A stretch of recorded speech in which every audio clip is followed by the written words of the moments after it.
Hello friends, तो कैसे हैं आप लोग। जैसे कि आप स्क्रीन में देख पा रहे होंगे, ये स्टॉक आपको देगा मल्टीबैगर रिटर्न्स।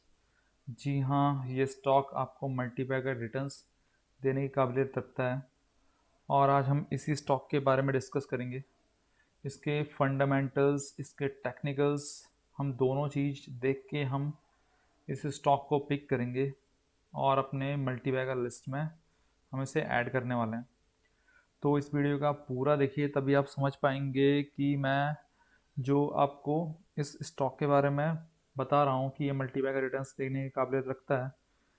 तो तभी आपको समझ में आएगा कि इस स्टॉक का हमें क्यों लेना चाहिए। अगर आप वीडियो आधा देखते हैं तो शायद आप कुछ मिस कर लें, तो इसलिए वीडियो पूरा देखिए। तो चलिए, मैं आपको इस स्टॉक के बारे में बताता हूँ। ये है हमारा स्टॉक। जैसे कि आपने नाम से देख लिया होगा कि ये स्टॉक है हमारा। ये स्टॉक हमारा केमिकल सेक्टर का स्टॉक है और केमिकल सेक्टर से ये बिलोंग करता है। इसका मार्केट कैप है 1000 करोड़ के अप्रॉक्स। ये हम बोल सकते हैं एक स्मॉल कैप कंपनी जो है। ये स्मॉल कैप कंपनी है। तो ये कंपनी क्या काम करती है, तो ये आप देख सकते हैं कि ये फार्मा एक्सपीरियंस बनाती है, न्यूट्रेंट फूड इंग्रेडिएंट्स भी बनाती है। और ये एक लार्जेस्ट मैन्युफैक्चर है मैक्रो क्रिस्टलाइन सेलुलोज की दुनिया भर में। ठीक है। तो ये मैक्रो क्रिस्टलाइन सेलुलोज क्या होता है, ये अभी हम देख लेते हैं। चलो हम गूगल्स में एक बार चेक कर लेते हैं। तो ये है मैक्रो क्रिस्टलाइन सेलुलोज। ठीक है। तो ये यूज़ होता है टेक्सचराइजर, एंटी केकिंग एजेंट, मतलब जो केक्स वगैरह बनते हैं उसमें यूज़ होता है। ये फैट सब्स्टिट्यूट के यूज़ में, फैट के सब्स्टिट्यूट के रूप में भी यूज़ होता है। इमल्सीफायर, जो इमल्शन होते हैं, जो पेंट्स वगैरह केमिकल्स, उसमें भी यूज़ होता है। एक्सटेंडर है और फूड प्रोडक्शन में बल्किंग एजेंट की तरह ये यूज़ होता है। और मोस्ट कॉमन फॉर्म है इसकी विटामिन सप्लीमेंट्स और टैबलेट्स। जो हमारे विटामिन सप्लीमेंट्स बनते हैं, जितने भी विटामिन के जो पाउडर वगैरह जो भी है, और टैबलेट्स जो हमारी बनती है, उसमें भी ये प्रोडक्ट यूज़ होता है। तो एक रेगुलर यूज़ में आना वाला प्रोडक्ट है। तो ऐसा हम बोल सकते हैं कि ये प्रोडक्ट इतनी जल्दी मार्केट से जाने वाला है नहीं। तो ये कंपनी के फंडामेंटल्स इस हिसाब से हम बोल सकते हैं कि थोड़ा ये फंडामेंटली स्ट्रॉन्ग कंपनी बन सकती है। ठीक है। और ये फंडामेंटली कंपनी स्ट्रांग है, इसके लिए हम चेक कर देते हैं इसके फंडामेंटल्स। तो फंडामेंटल्स में जैसे हम आ गए हैं, तो यहाँ पे इसके लास्ट 3 इयर्स के हम देख लेते हैं रिजल्ट कैसे है। और फ्रेंड, एक बात हमेशा याद रखना है कि जो भी हम अगर हमें कोई स्टॉक पिक करना है, तो हमें लास्ट 3 इयर्स की उसकी परफॉर्मेंस देखना बहुत ज़रूरी होता है। अगर वो लास्ट 3 इयर्स से अच्छा परफॉर्म कर रहा है, तो उसमें एक पोटेंशियल है कि वो आगे भी अच्छा परफॉर्म कर सकता है।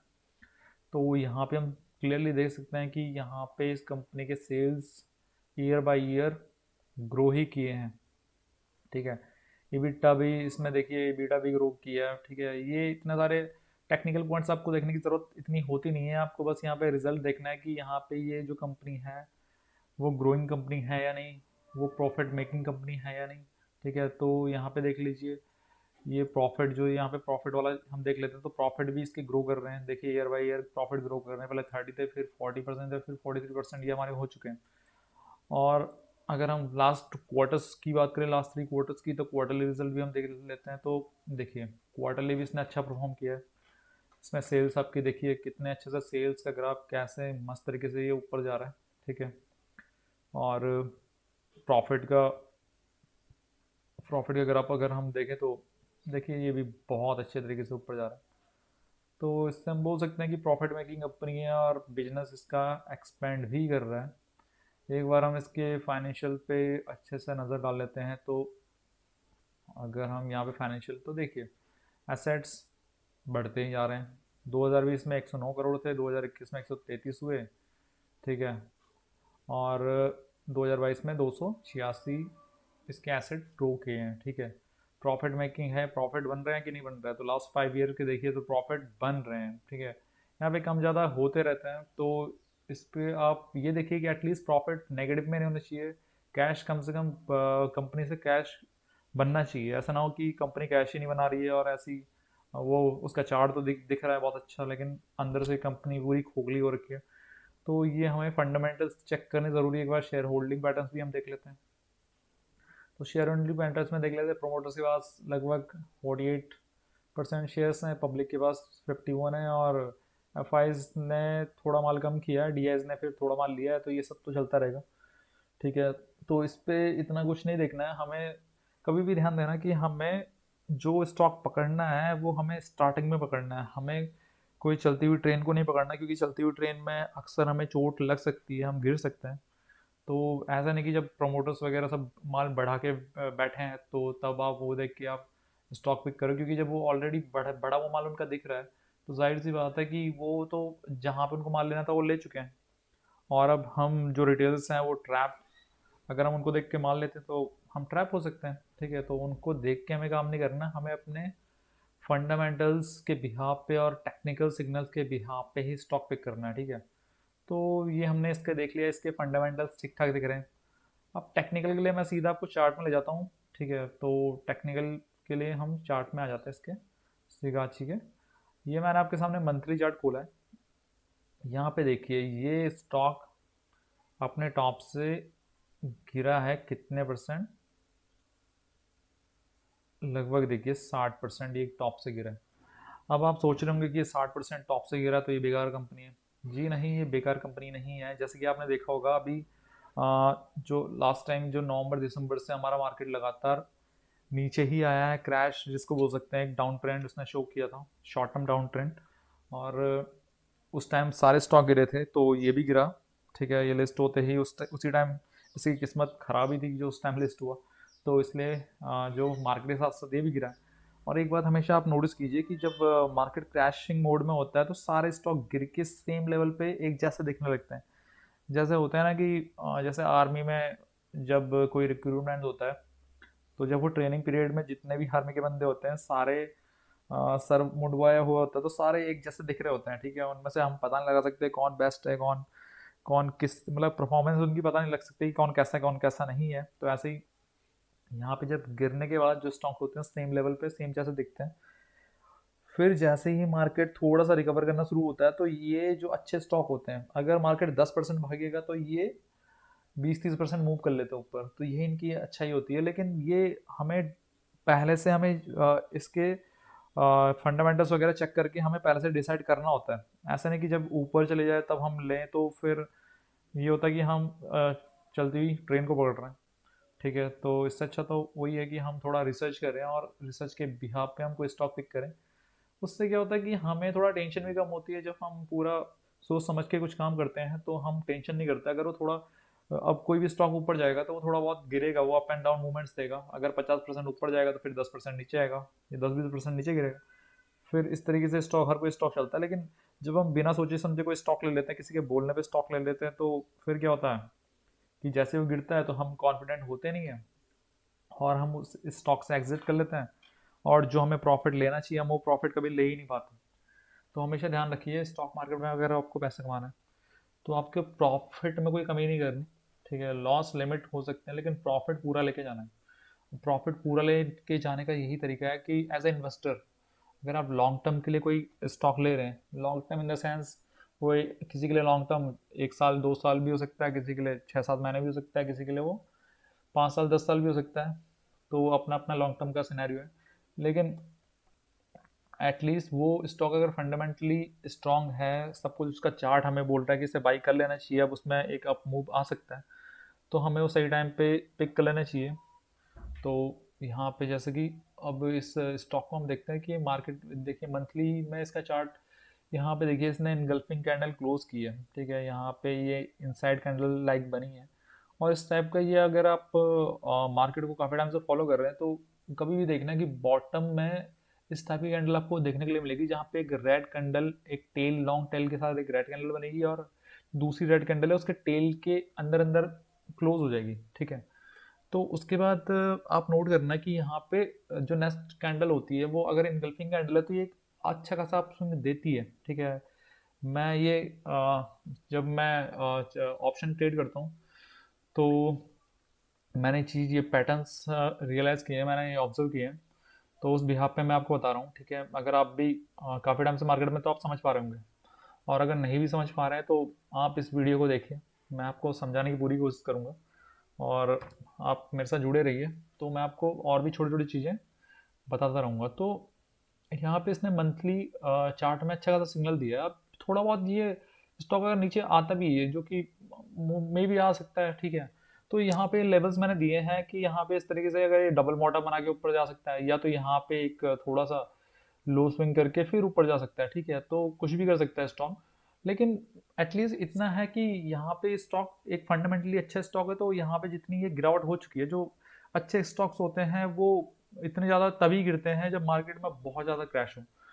अदरवाइज 50-60% से ज़्यादा कोई स्टॉक गिरता नहीं है, एक अच्छा स्टॉक इतना ही गिरता है, ठीक है। तो यहाँ पे इसने रिकवरी का साइन तो हमें मंथली बेस पे दे दिया है। अब जो डेली बेस पे अगर हम देखें, ठीक है, तो डेली में भी देखिए ये अच्छा खासा ये लोअर हाइज पैटर्न टाइप का आपको बना रहा है। देखिए यहाँ पे ये लो के बाद ये लो जो बना है, इसने ये लो ब्रेक नहीं किया सेकंड टाइम, फिर ये लो बनाया, फिर ये इसने ब्रेक नहीं किया। तो ये एक लोअर हाई टाइप का पैटर्न बन रहा है, जो कि एक अप ट्रेंड का साइन जिसे हम बोल सकते हैं, ठीक है।